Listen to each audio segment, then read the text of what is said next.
ఓం గురు బ్రహ్మ గురు విష్ణు గురుదేవో మహేశ్వర గురు సాక్షాత్ పరబ్రహ్మ తస్మై శ్రీ గురువే నమ. శ్రీ శ్రీ యోగానంద భారతి గురువే నమ. దిగంబర దిగంబర శ్రీపాద వల్లభ దిగంబర దిగంబర దిగంబర శ్రీ గురు దత్తాత్రేయ దిగంబర. ముఖ్యంగా ఈరోజు గురు పౌర్ణమి శుభాకాంక్షలు తెలియజేస్తూ అందరూ ఆయురారోగ్యాలతో సుఖ సంతోషాలతో సుఖంగా ఉండాలని దత్తాత్రేయుల వారిని శ్రీపాద వల్లభుని ఆ శ్రీకృష్ణ పరమాత్మని నిరంతరం ఎవరైతే మన భక్తులు శిష్యులు స్నేహితులు బంధువులు ఎవరైతే ఉంటారో వాళ్ళందరూ సర్వే జన సుఖినో భవంతు, అందరూ బాగుండాలని మానవుడు కాక పక్షులు వృక్షాలు అన్ని రకాల జీవరాశులు 84 లక్షల జీవరాశులు కూడా సుఖశాంతులతో ఉండాలని పరమాత్మని వేడుకుంటూ ముఖ్యంగా ఈరోజు మనం చెప్పుకునే విషయం ఏంటంటే అవధూతలు చాలామంది దత్త అవతారంలో ఎందరో వస్తుంటారు, మళ్ళీ అందరూ వెళ్ళిపోతూ ఉంటారు. ఒక్కొక్కరు ఒక్కో రీతిలో దత్తాత్రేయుని వారి అవధూతలు ఎలా ఉంటారంటే ఒక్కొక్కరు ఒక్కొక్క రకంగా వాళ్ళు వచ్చి సైకిల్తోటి మాట్లాడకుండా వాళ్ళు ఎవరికి ఏం కావాలో అన్నీ చేసి వెళ్ళిపోతూ ఉంటారు. కొంతమంది మనం మాట్లాడేది వినకుండా వాళ్ళేదో మాట్లాడుతూ మనం తెలుగు మాట్లాడితే వాళ్ళు ఇంకో భాష మాట్లాడుతూ మన సరిగ్గా మన రూట్లోకి రాకుండా మాట్లాడి వారు ఆ కంటి చూపు మనమే పడినప్పుడు మనకు అనేక రకాల రుగ్మతులు పోయి సుఖ సంతోషాలతో ఉంటాం. అలా అవధూతలు ఎంతోమంది ఈ భూమికి చాలామంది వచ్చారు. అందులో ఇప్పుడు ముఖ్యంగా దేని గురించి చెప్పుకోవాలి అంటే మనకి ఫస్ట్ నుంచి వారు ఎన్నో గ్రంథాలు చదువుతూ వారాహి దీక్ష వారు చెప్తేనే ఇప్పుడు అందరికీ అర్థమైంది. వారాహి దీక్ష ఆయన చేస్తే అందరికీ అర్థమైంది. ఇంతకుముందు చాతుర్మాస దీక్ష చేశారు, అలాగే ఇప్పుడు వారాహి దీక్ష కూడా చేశారు. అంటే ఆయన చేయింది ఏమీ లేదు, ఎప్పుడు చేస్తానున్నారు. కాకపోతే మనకి తెలిసింది ఈ మధ్యకాలంలో వారు ఎవరంటే శ్రీ పవన్ కళ్యాణ్ డిప్యూటీ సీఎం గారు. ఇంతకుముందు మామూలుగా పవన్ కళ్యాణ్ గారు మామూలు సినిమా యాక్టర్గా అందరికీ తెలుసు. సినిమా యాక్టర్లు ఎంతోమంది ఉన్నారు, అందరూ కూడా అంత డెవలప్ అవ్వడానికి అంత సహకారం చేయడానికి ఎంతనో కొందరినే చూసాం. కానీ ఇప్పుడు ఈయన అలా కాదు. ఈయన దత్త అవతారంలో ఒక అవధూత. అంటే అందరం ఏమనుకుంటారంటే ఏంటి ఈయన ఆయన పొగడాలా, ఆయన వల్ల ఏమన్నా లాభమా, ఎందుకు ఈయన ఎలా అంటున్నాడు అనుకోవచ్చు. కానీ మీరు ఎప్పుడంటే సరే చూడండి, అవధూతలు ఎప్పుడు తన దగ్గర ఏమి ఉంచుకోరు, ఏది ఇచ్చినా మళ్ళీ తిరిగి అందరికీ పనిచేస్తూ ఉంటారు. నేను చాలా వరకు నేను చూసిన రాజకీయ నాయకులని చూశాను, సినిమా యాక్టర్లను ఎంతోమందిని చూశాము. నాకు ఎరుకులో వచ్చి ఎవరు కూడా తన దగ్గర తన సంపాదన ఇంకా పెంచుకోవడానికే చూశారు చాలామంది. కానీ ఈయనలాగా వచ్చినట్టు అందరికీ పంచి అందరికీ ఆనందాన్ని ఇచ్చే వ్యక్తి ఎవరైతే ఉంటారో వారే అవధూత, దత్త అవధూత. దత్త అవతారంలో ఒక అవధూత అన్నమాట. ఈ అవధూతలు ఎప్పుడు కూడా ఎదటోళ్ళకి ఇవ్వడానికే చూస్తారు తప్ప వారు తీసుకోవడానికి చూడరు. అటువంటి వ్యక్తిని నేను చెప్పడం కాదు, ఇది నాకు ధ్యానంలో సాధన చేసినప్పుడు నాకు అనిపించే గురు పౌర్ణమి సందర్భంగా అనిపించిన దాన్నే మీకు అందరికీ తెలియజేస్తాను. చాలామంది ఏమనుకుంటారంటే రాజకీయం కోసం లేకపోతే ఏదన్నా లబ్ధి పొందడం కోసం వీడియో మాత్రం కాదు. నాకెవరితోటి నేను ఎవరిని సందా పెట్టుకోను, ఎవరి లాభాలు నాకు అవసరం లేదు. నాకున్న పరమాత్మ గురువు గారు వారు అభయంతో వారిచ్చే ఆశీర్వాదంతో శ్రీపాద వల్లభుడి సంస్థానం దగ్గరలో మేము పిఠాపురం ఏరియాలోనే ఉండడం వల్ల ఆయన ఆశీర్వాదంతో అలాగే దత్తాత్రేయుని యొక్క ఆశీర్వాదంతో హ్యాపీగానే బ్రహ్మాండంగానే ముందుకు సాగుతున్నాం. కాబట్టి ముఖ్యంగా తెలుసుకోవాల్సింది ఏంటంటే ప్రతి ఒక్కరూ ఏమనుకుంటారనేది మనకు అవసరం లేదు. మనకు ఏం భావనలో అనిపించిందో అది చెప్పడమే మన ధర్మం. అందుకే ఆదిశంకరాచార్యులు చెప్పిన విషయాలు కూడా పవన్ కళ్యాణ్ గారు ఎన్నోసార్లు మనకు చెప్తూ ఉంటారు. పోరాడితే పోయేదేమీ లేదు, బానిస సంఖ్యలు తప్ప. ఆదిశంకరాచార్యులు చెప్పిన మాట అది. ఆ విషయాన్ని అందరూ చెప్పారు, చాలామంది చెప్తూ ఉంటాను. బానిస సంఖ్యలు పోవాలంటే పోరాడాలంటే ధైర్యం కావాలంటే వెనకాల దైవశక్తి ఉండాలి. వెనకాల దైవశక్తి లేకపోతే అంత ధైర్యంగా అంత ముందుకు ఎవరో వెళ్ళలేరు. ఎందుకంటే అడుగడుగున గండాలే ఉంటాయి.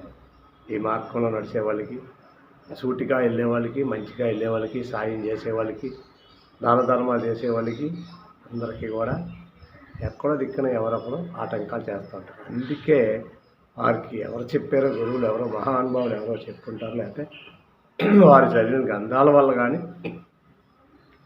మంచి విషయం తెలుసుకొని వారి వారాహి పూజ చేయటం మొదలెట్టారు.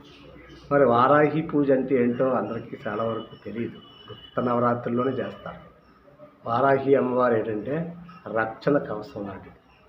ఎవరైతే ఆమెను ప్రార్థిస్తారో, పూజిస్తారో, ఆ గుప్త నవరాత్రులు చేస్తారో వాళ్ళకి రక్షణగా, కవచంగా ఉండి, ఎవరైతే వారి మీద అనేక రకాల దుష్ప్రభావాలు చేద్దామని అనుకున్నా, మనసులో అనుకున్నా సరే, వాళ్ళని ఆమె ఏం చేయాలో అది చేస్తుంది. కాబట్టి ఈ మధ్యకాలంలో వీడియోలో, ఈ టీవీలో, ఈ ఛానల్లో పవన్ కళ్యాణ్ గారికి ప్రాణగండం ఉంది అని ఏదో చెప్తున్నారు అన్నారు. ఆయన ఆ మామూలు వ్యక్తి ఏమి కాదు. ఆయన దత్తావతారుడు. మామూలు వ్యక్తులు అయితే ఇంతవరకు రానివ్వరు. అవతారాలు కాబట్టి రాబోయే రోజుల్లో కూడా ఈ భారతదేశంలో ఒక నెంబర్ 1గా ఇప్పటికే అవ్వారు.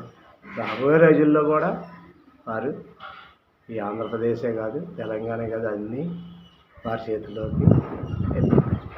ఎందుకు వెళ్తాయి అంటే ధర్మం. ఎక్కడైతే ధర్మం నశించిపోతుందో అక్కడ నేను అవతరిస్తాను అన్నాడు. ఏదో రూపంలో వస్తాడు శ్రీకృష్ణ పరమాత్మ. అదే రూపంలో దత్తాత్రేయుడు కూడా గురు రూపంలో వచ్చి ఎందరికో జ్ఞానభిక్ష పెట్టి అందరిని అద్భుతమైన మహాశక్తులుగా తయారు చేసి ఈ భూప్రపంచమే వదిలేరు. అలాగే వివేకానందుడు స్వామి, ఆదిశంకరాచార్యులు, ఇలాంటి వాళ్ళు అందరూ కూడా ఈ భూమికి వచ్చి మార్పులు చేసి వెళ్ళిపోయారు. ఇప్పటికీ కూడా మనం వారిని ఆదర్శంగా తీసుకుని ఎన్నో కార్యక్రమాలు చేస్తున్నాం, నడుస్తున్నాం. అటువంటి పుణ్యభూమి మీద వీరు కూడా జన్మించారు. వీరు అవతార పురుషులుగా జన్మించారు. కాబట్టి మీరు అందరూ కూడా ఏది ఏమనుకున్నా కాడికి అందరూ మంచి భావంతో ఉండండి. దేనికి భయపడకూడదు. వారిని రక్షించుకునే బాధ్యత దత్తాత్రేయుల వారికి, వారాహి వారికి గ్యారంటీగా ఉంది. కాబట్టి ప్రతి ఒక్కర మనం అంతా కూడా వారిని పిఠాపురం నియోజకవర్గంలో ఇక్కడికి రావడానికి కూడా కారణం దత్తాత్రేయుని యొక్క ఆ మాట పలికింది కాబట్టి, ఆయన పలికించుకున్నాడు కాబట్టి ఇక్కడికి వచ్చి తన విజయంతో ఆనందంగా అందరికీ ఆనందాన్ని ఇచ్చారు. నేను ఎందుకు తీసుకోవాలి సబ్జెక్ట్? ఎందుకు తీసుకోవాలంటే ధర్మం కోసం పనిచేస్తున్న వాళ్ళకి సహకారం అందించాలి. కాబట్టి మొదట్లోనే నేను సబ్జెక్టును తీసుకోవడం, ఎంతోమందిని సభ్యులుగా అందులో జాయిన్ చేయడం జరిగింది. కాకపోతే కొంతమంది నన్ను అడిగారు, మీరు ఎంత సేవ చేశారు కదా, ఎంత అందరినీ మాట్లాడారు కదా, మరి మీరెందుకు పవన్ కళ్యాణ్ గారి దగ్గరికి ఎన్నిసార్లు వచ్చినప్పుడు ఒకసారి కలలేదన్నారు. నాకు ధర్మం కోసం పనిచేసే వాళ్ళకి వారితో కలాలి, కలిసి ఏదో చెప్పాలి, వారిని ఏదో కలిసేమని అందరికీ ఫోటోలు తీసి పంపాలి అనేది నాకేమీ లేదు. ధర్మం కోసం పనిచేయాలి, ధర్మంగా మనం ముందుకు వెళ్ళిపోయాం అంతే. చాలామంది కలవలసిన వాళ్ళు ఉన్నారు, ఎన్నో బాధలతో చాలామంది ఉన్నారు, వాళ్ళందరూ కలాలి. రాజకీయ నాయకులు కూడా చాలామంది ఏం చేస్తారంటే ఒకవేళ మాట్లాడటం వచ్చినా మమ్మల్ని అంతవరకు రానివ్వరు. ఎందుకంటే చాలామంది ముందు అయితే మీరే ఉండాలండి అని అంటారు ఫస్ట్లో, తర్వాత మాకు ఎంట్రన్స్ రానివ్వరు. ఎందుకంటే మేము కాషాయంతో ఉంటాం కాబట్టి ఏదో మా వల్ల ఏముంటుందో అనేసి ఒక ఆలోచన ఉంటుంది. మా వల్ల ఉండేది ఖచ్చితంగా ధర్మానికి, నేను చేసే తపస్సు, నేను చేసే ధ్యానం, నేను చేసే యజ్ఞ హోమాలన్నీ కూడా లోక కళ్యాణం కోసమే చేస్తాం కాబట్టి మా వల్ల ఎవరో వారి దగ్గర తీసుకెళ్ళకపోయినా మా వల్ల అందరికీ క్షేమం ఉంటుంది. అందరి మీద మాకే ద్వేషాలు కోపాలు ఏమీ ఉండవు. మేమందరం ఒకలాగే చూస్తాం. కాకపోతే మీరే తేడాగా ఉంటారు కాబట్టి మీకే ఆ భావాలు ఉంటాయి. కాబట్టి మా మీద అటువంటి ఏ రకమైన ఉద్దేశాలు అవసరం లేదు. మేమేమి పెట్టుకోము. పరమాత్మ విషయం చెప్పాడు కాబట్టి ఆ బాటలో నడుస్తున్నాం కాబట్టి అతను ఏదైతే మనకు బోధించారో మా గురువుగారు అదే బాటలో మేము ప్రయాణం చేయాలి. కాబట్టి మాకు ఇటువంటి ఆశలు కోరికలు ఏమీ లేకుండానే వారన్నీ చేసుకుంటూ ఉన్నారు. మాకు మా వెనకాల ఒక తపశక్తి, ఒక జ్ఞానశక్తి, అమ్మవారి శక్తి అన్నీ ఉంటాయి కాబట్టి మాకు ఏ కోరికలు ఏమీ అవసరం లేదు. ఆ టయానికి ఏది ఇవ్వాలో అది దత్తాత్రేయుల వారు మాకు అంతా అందిస్తూ ఉంటారు. అలాగే మీరు కూడా ఈ విషయాలు తెలుసుకుని ఇది ఎవరికైతే మీరు వింటారో విని లోపల దత్తాత్రేయుల వారిని కానీ శ్రీపాద వల్లభుని కానీ మనసులో తలుచుకుంటే మీకు కూడా అనేక రకాల బాధలు ఉండొచ్చు, ఇబ్బందులు ఉండొచ్చు, అవన్నీ తొలగిపోతాయి. కాబట్టి ఈ వీడియోని చివరికి వచ్చేసాం. కాబట్టి అందరూ కూడా ఈ వీడియోని అందరికీ షేర్ చేయండి. ఇందులో ఏదన్నా లోటుపాట్లు తప్పులు ఏమన్నా ఉంటే ఇదంతా నాకు ఏదైతే ధ్యానంలో గురుదేవుడు చెప్పారో ఆ గురుదేవుని వాక్కులే మీ అందరికీ తెలియజేయడం జరిగింది. మీరందరూ కూడా కష్ట సుఖాల నుంచి బయటికి రావాలంటే ఏదో గురువు పాదం పట్టుకోండి, ఏదో దత్తాత్రేయుల వారి నామం నిరంతరం జపించండి. ఆయన ఎప్పుడు కూడా మనల్ని మంచి మార్గంలో తీసుకెళ్ళి మనకి ఏం కావాలో అన్నీ ఇస్తారు. తొందరపడకండి, కోపం తెచ్చుకోకండి. ఈ బైకుల మీద వెళ్ళే వాళ్ళు చాలామంది ఎందుకో తెలియక జమ్ అని వెళ్తూ ఉంటారు. అది చాలా తప్పు. స్పీడ్ అనేది ఎప్పటికన్నా ప్రమాదమే. కాబట్టి ఎంత కంట్రోల్ చేసినా అది ఎప్పటికప్పుడు ప్రమాదం జరుగుతుంది. కాబట్టి మన వెనకాల ఎంతోమంది ఉంటారో వాళ్ళందరికీ మీరే కరెక్ట్గా ఉంటారు కాబట్టి మీరు చాలా జాగ్రత్తగా ఉండాలి. ఇవన్నీ చూస్తున్నాం కాబట్టి మీ అందరికీ చెప్పడం జరుగుతుంది. కాబట్టి మీరు విని మంచిగా ఆలోచించండి, మంచిగా వినండి. అంతేగాని మీకు ఎందుకండి ఇవన్నీ చాలామంది కామెంట్లు కూడా పెట్టచ్చు. మంచి విషయాలు చెప్పినప్పుడు ఎవరేం చెప్పినా వినాలి. కాకపోతే మాట్లాడటం చెప్తే మరీ శ్రద్ధగా వినాలి. ఎందుకంటే మేము డెక్స్తో చెప్తాం, మేము మీకులాగా చెప్పం. మాదంతా వాణి, పరమాత్మకు వాణి ఇస్తే ఆ వాణి ద్వారాగానే మీకు వినిపిస్తాం. ఆయన వినిపించవలసిన అవసరం కూడా మాకు లేదు. కాకపోతే ఇప్పుడు సమాజం ఎలా ఉందంటే ఎప్పటికప్పుడు చెప్పకపోతే ఎవరికి అర్థం అవటం లేదు. అందు గురించి ఎప్పుడు ఏది మంచో ఏది చెడో అందరికీ చెప్పాల్సిన అవసరం, బాధ్యత నాకులాంటి వాళ్ళందరికీ ఉంది. కాబట్టి ఈ పుణ్యభూమిలో పుట్టడం మనందరికీ కూడా అదృష్టం. ఇటువంటి పుణ్యభూమిలో ఎన్నో అనర్థాలు చేయడానికి ఎన్నో రకరకాల కుట్రలు జరుగుతున్నాయని తెలిసి అవి జరగకుండా ఉండాలంటే ముందు జాగ్రత్తల కోసం మనమే జాగ్రత్త పడాలని మీ అందరికీ ఆ దత్తాత్రేయుల ఆశీర్వాదంతో మీరందరూ బాగుండాలని, అలాగే పవన్ కళ్యాణ్ గారికి మనందరం సాధన చేసి మేమంతా సాధన చేసి వారికి ఏం అవ్వకుండా మేము సాధన చేస్తాం. అలాగే మీరందరూ కూడా పవన్ కళ్యాణ్ గారికి ఏం అవ్వకూడదని మీకు ఆల్రెడీ తెలిసి హోమాలు యజ్ఞాలు అన్నీ చేస్తున్నారు.